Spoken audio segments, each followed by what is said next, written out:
So first, what we have to do is we have to find a power supply. Preferably 12 volts, about 2 or more amps. So what I did was I had a old Netgear router that was laying around that didn't work anymore, and I found this, which says 12 volts, 2.5 amps. And so we're going to use this as our power supply, as I just had it laying around. And what we need to do, I've already cut the end off of it and I've stripped both wires. Now I've already got them marked because I've already done this test. This one's positive, this one's negative. Now what I'm going to do is I'm going to show you how to find out which one's negative and which one's positive. So what we're going to do is we're going to plug this in. Make sure your wires are not touching when you plug this in.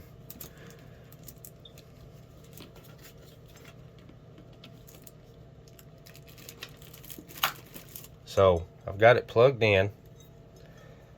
You don't want to try this test with anything over 12 volts. Now right here it is. Now if you see the negative right here and the positive, when I stick both these leads down in the water, you're going to see one of them start bubbling.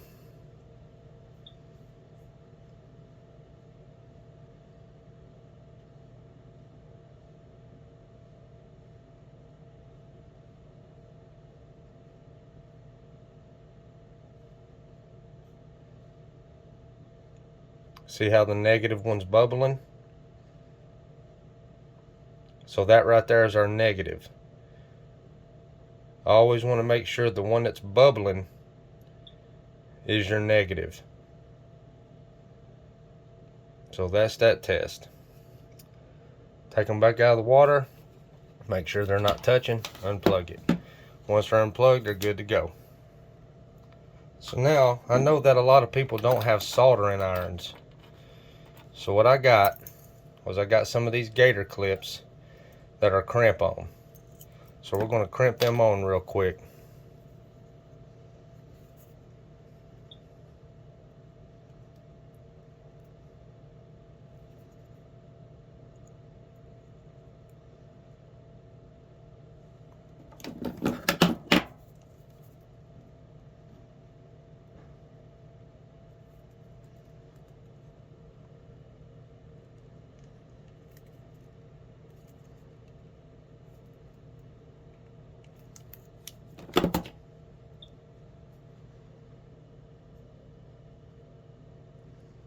There's our negative.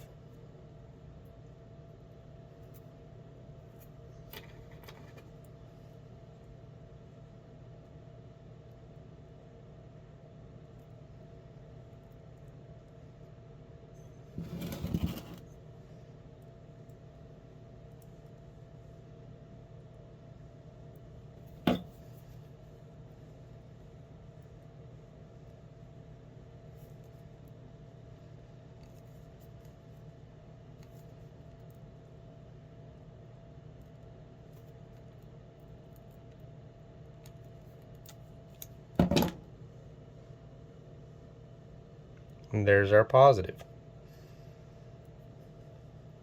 Alrighty, on to the next step. So now we have our positive and negative on our power supply. So on to the next step. So as you can see, I have my tote right here that I found just laying around the house. This is what I'm going to be using for my electrolysis tank. And I've had these little iron flat pieces or steel just laying around. I drilled holes in them. And what I'm going to be doing is I'm going to be using these as my anodes to attract the rust off the part that I'm trying to clean up. Now you don't have to use these kind of pieces. You can use rebar, any kind of steel, a railroad spike, anything that you want to use. And so what we're going to do is I'm going to attach these two pieces together, and these two pieces are going to be my positive. Now what I'm going to be doing to attach these pieces is I've just got some copper wire here, and I've got some nuts and bolts and a few washers. Let me get my camera set back up here. I've already stripped these. So how we're going to do this is, now we're just using parts that we have laying around the house. So this right here, I'm going to put through there like that. Put my washer in. Now I'm going to use the part that I have split to put like this around it.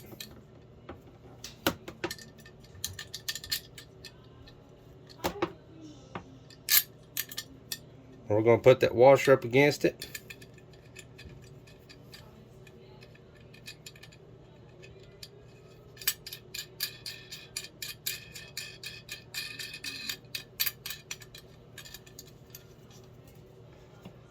And we got to tighten that up.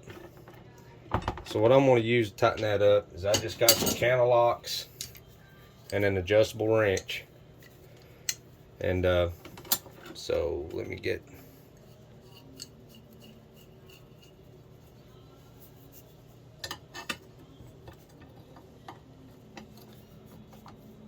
all of that, and I'll get this other side with the channel locks. We're just going to tighten that up on there so it's got a good connection.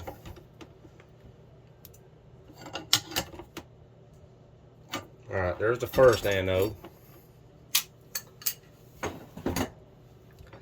Now you want to make sure that your wire is pointing outside like that. We're just going to run this other wire around. Now if your iron or your you know, your rebar or anything like that is black because of dirt and already kind of rusted, make sure where you're going to be putting your wire is bare metal. That way it gets a very good connection. So this right here is already split. I've already stripped it, split it. So this is going to be the back again. What I'm going to do with this, though, is I made these a little long. I shouldn't have. I'm just going to wrap them around the bolt. Put my washer on.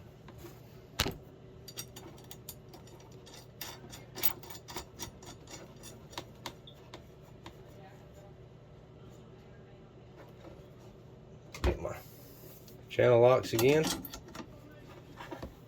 My adjustable wrench. I'm just going to tighten it down like we did on the other one.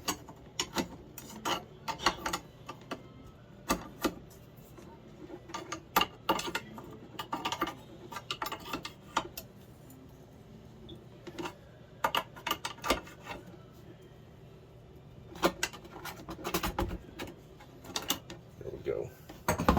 So now we should have a good connection and two anodes, and they will be on the side, the sides like that,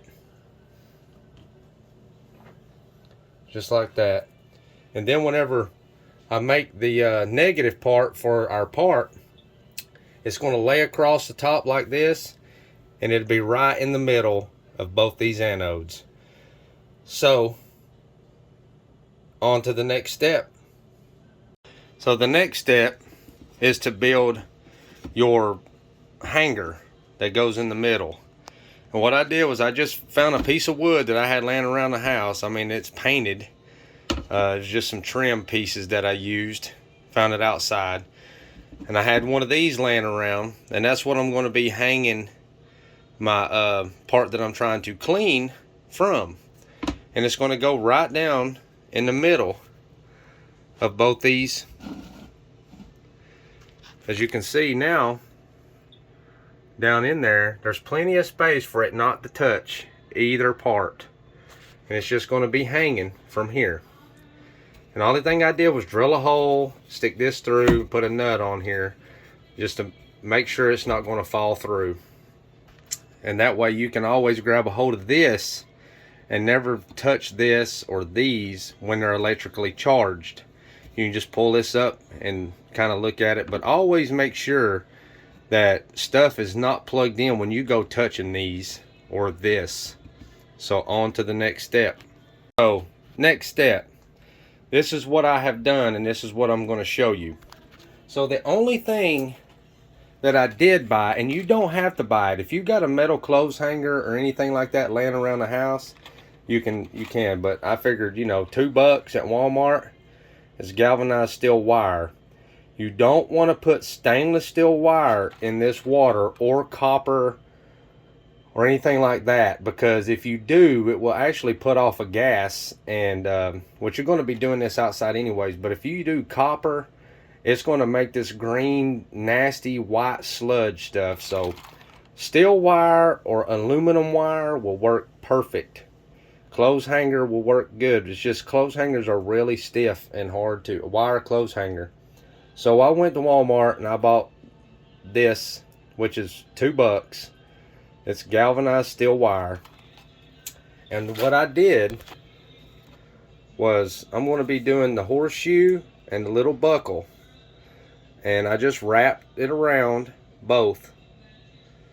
So both of them is going to be negatively charged. And all I did was put it on here and hang it. So whenever we negative, you know, we're going to put the negative part to this, which is going to negatively charge this, and since this wire is hooked onto that, it's going to negatively charge the wire that's going around, which with these positively charged and this negatively charged, what it's going to do, and I'm going to show you the solution for, show you the solution here in a few minutes, which is going to be the next step. I was just test fitting this, so it's not really touching. It don't matter if it touches the bottom, I just don't want it to touch. So what's going to happen with electrolysis is, when you have your solution in here, which is just water and sodium carbonate, when these are positively charged and this is negatively charged, it is going to make the rust fall off this and into the bottom, and the rust is going to be attracted to the positively charged. So on to the next step. So the next step to this is we're going to just fill this up.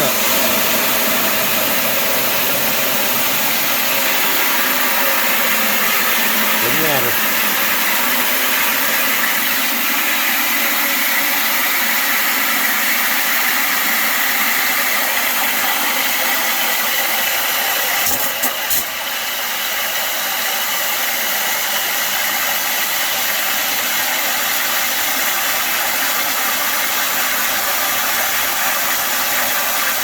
I'll get back with you as soon as it's full. So right there is about as far as I want to go. You can see about the depth of the water. You can see it right there too. That's about as deep as I want to go with it. So on to the next step. So on to the next step is this right here is what you really want.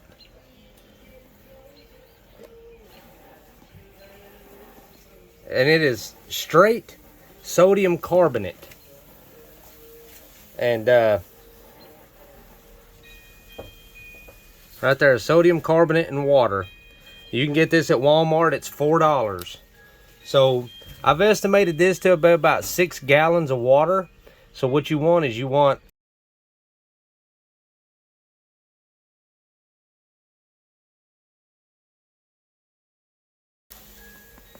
and what this does is it helps the electrical current. So now we need to mix this up. So what this video is all about is using what you got at home. So I'm using the freaking broom handle to mix this up. I couldn't find nothing real fast to mix it up, so I'm using a broom handle.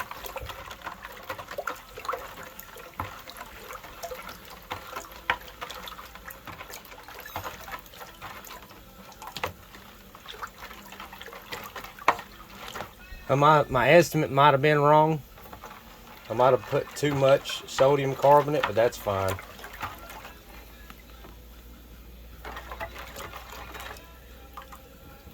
So there we go. So what we're going to do now is we're going to drop our negatively charged thing in there, and I'll be right back.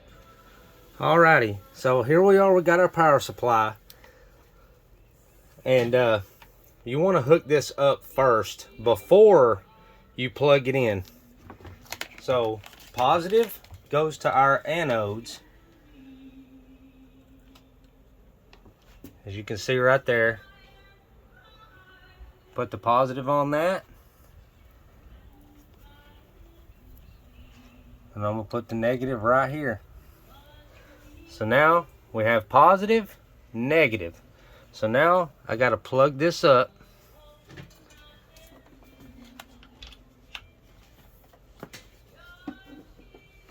And I would do this outside.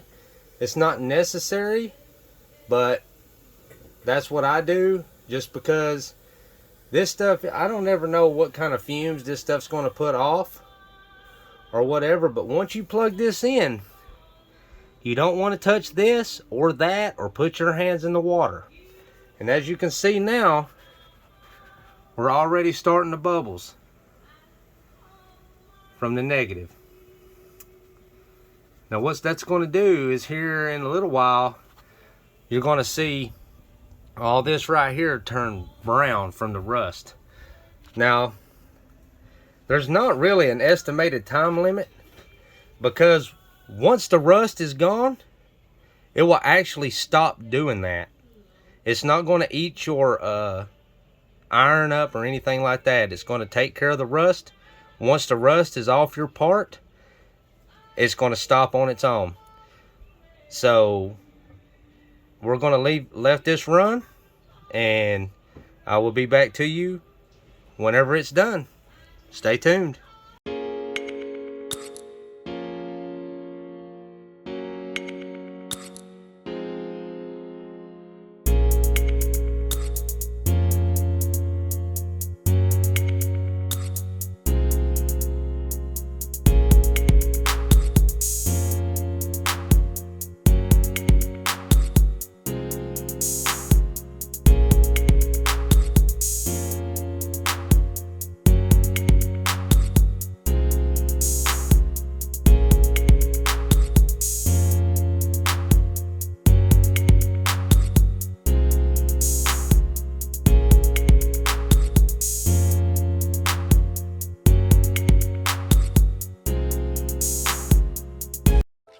Thousand years later.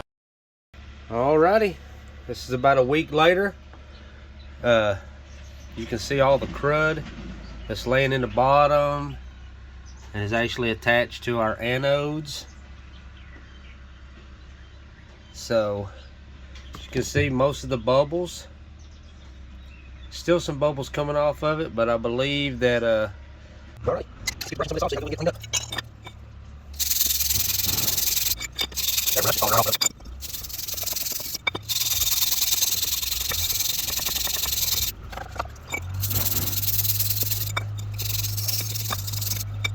This is messy. If you don't want your hands looking like that, then I suggest wearing gloves.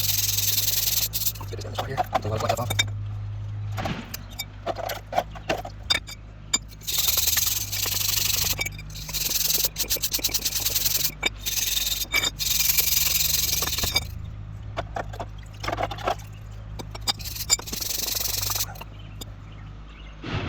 Pretty good.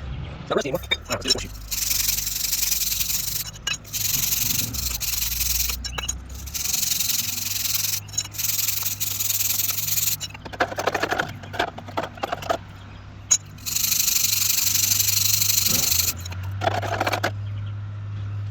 There you go. Now for the little bubble.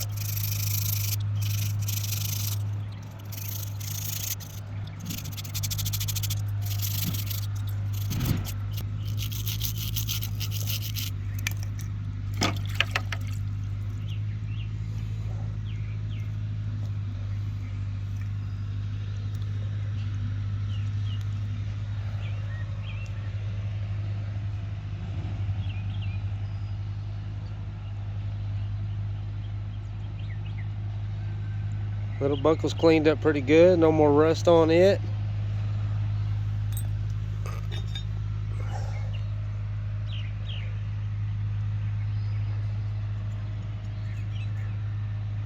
Here's the horseshoe.